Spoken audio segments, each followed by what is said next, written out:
आणि बातमी आणखी एका नव्या वादासंदर्भातली. ऐतिहासिक संदर्भ नसलेली वाघ्या कुत्र्याची समाधी ही रायगड किल्ल्यावरनं हटवली जावी अशी मागणी केली जाते. माजी खासदार संभाजीराजे छत्रपतींनी या संदर्भात मुख्यमंत्री देवेंद्र फडणवीसांना एक पत्र पाठवलंय. मात्र या मागणीमुळे नव्या वादाची चिन्ह आता निर्माण होत आहेत.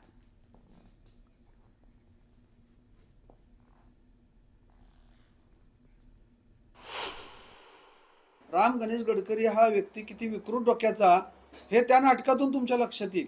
आणि त्या नाटकात पहिल्यांदा ही कथा आलेली आहे. राम गणेश गडकरींनी ह्या कुत्र्याला जन्म देणारा जन्मदाता म्हणजे राम गणेश गडकरी, जे आधुनिक नाटककार आहेत, त्यांच्या विकृत डोक्यातून आलेले आहे. त्याला समकालीन ऐतिहासिक पुरावा कोणत्याही स्वरूपाचा नाही.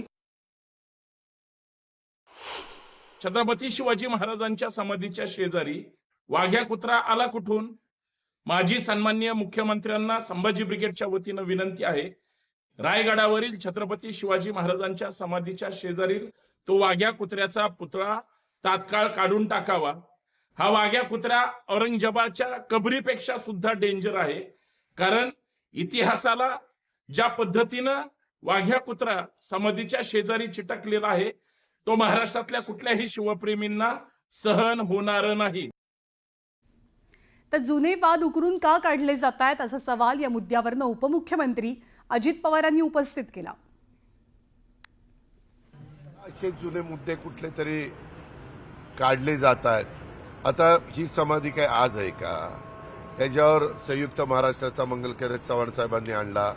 चव्हाण साहेबांच्या पासून आत्ताच्या देवेंद्रजींच्या पर्यंत एवढ्या वेगवेगळ्या मान्यवरांनी मुख्यमंत्रीपद भूषवलं.